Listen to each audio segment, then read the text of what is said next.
আরএসএসের agent এবং বিজেপির agent হয়ে তৃণমূল সরকার কাজ করে। সম্প্রতি অভিষেক ব্যানার্জি বলছেন যে 2014 সালে তিনি 214টি আসনে জিতেছেন এবং 2026-এ যে ভোট আসছেন সেইখানে তিনি 215টি আসনে জিতবে।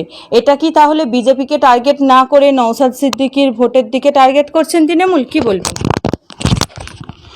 তৃণমূল আরএসএসের কেন মমতা ব্যানার্জি আরএসএসের এজেন্টের মতন করে কাজ করছেন? মুখ্যমন্ত্রী মমতা ব্যানার্জি এবং তৃণমূল পার্টিকে উচিত ছিল বিজেপিকে রক্ষা। পশ্চিমবঙ্গে যেন বিজেপির বিচারধারা না ছড়ায়, যেই বিচারধারা মানুষে মানুষে বিভেদ করে, সেই বিচারধারা যেন না ছড়ায় সেটার ব্যবস্থা করা উপযুক্ত। এবং ভুল ভাল মুসলিমদের বিরুদ্ধে, পার্টিকুলার একটা রিলিজিয়নের বিরুদ্ধে যখন কথা বলছেন, তখন সেই নেতৃত্বগুলোকে চিহ্নিতকরণ করে প্রশাসনিক মাধ্যমে আইনত ব্যবস্থা নেওয়া দরকার ছিল, কিন্তু মমতা ব্যানার্জি তা করেননি। মুখ্যমন্ত্রী তা করেননি, তৃণমূল তা করেননি, বরং বিরোধীদেরকে বিজেপি ছাড়া কংগ্রেস, সিপিএম, আইএসএফ অর্থাৎ যারা সেকুলার পার্টি এবং বিরোধী, তাদেরকে ধ্বংস করো আর বিজেপিকে নিয়ে আসো। বিজেপিকে নিয়ে আসলে লাভ কী হবে? সংখ্যালঘু ভোট 1-4টা আমাকে দেবে। উনি নিজের রাজনৈতিক স্বার্থের কারণে, একান্ত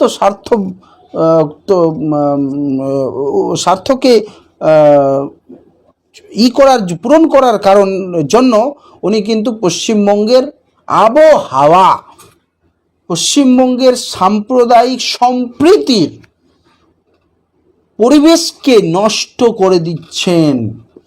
এইটার বিরুদ্ধে বাংলার মানুষকে জাগা উচিত যে বাংলা, পশ্চিমবঙ্গে সাম্প্রদায়িক সম্প্রীতির কথা বলে হিন্দু, মুসলিম, শিখ, ইসাই এবং সকল ধর্ম বর্ণের মানুষ এখানে সমানভাবে বসবাস করে ভালোভাবে থাকে।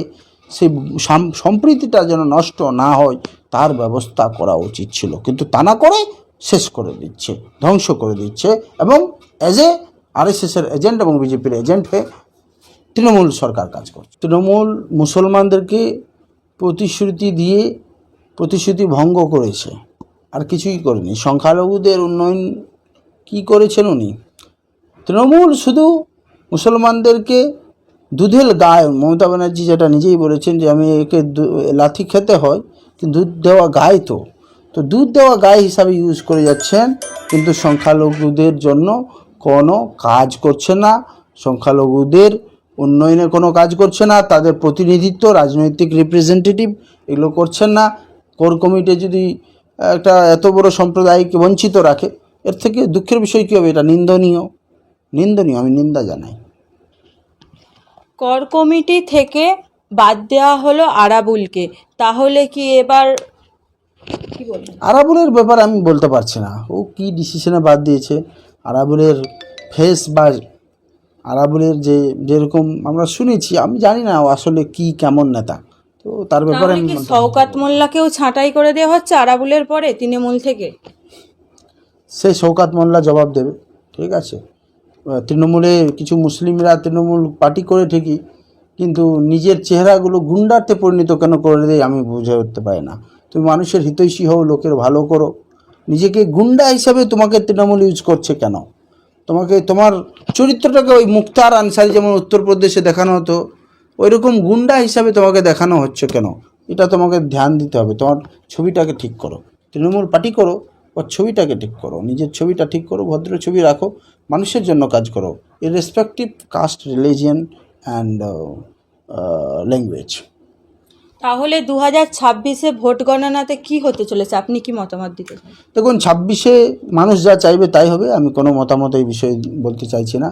আমরা সব পার্টি, আমি নিজে যেহেতু জাতীয় কংগ্রেসের একজন কর্মী এবং সংখ্যালঘু বিভাগের রাজ্যের সাংগঠনিক সাধারণ সম্পাদক, তো আমরা চাইবো আমরা সরকারে আসি, স্বাভাবিক, সব পার্টি আসবে, বাকি জনতা ফয়সলা করবে কি হবে।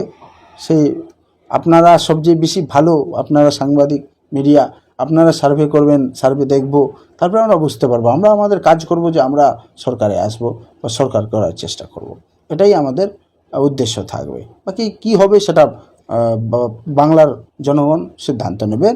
আমি বাংলার জনগণকে অনুরোধ করব, ভাবিয়া করিয়া কাজ করিয়া ভাবিও না।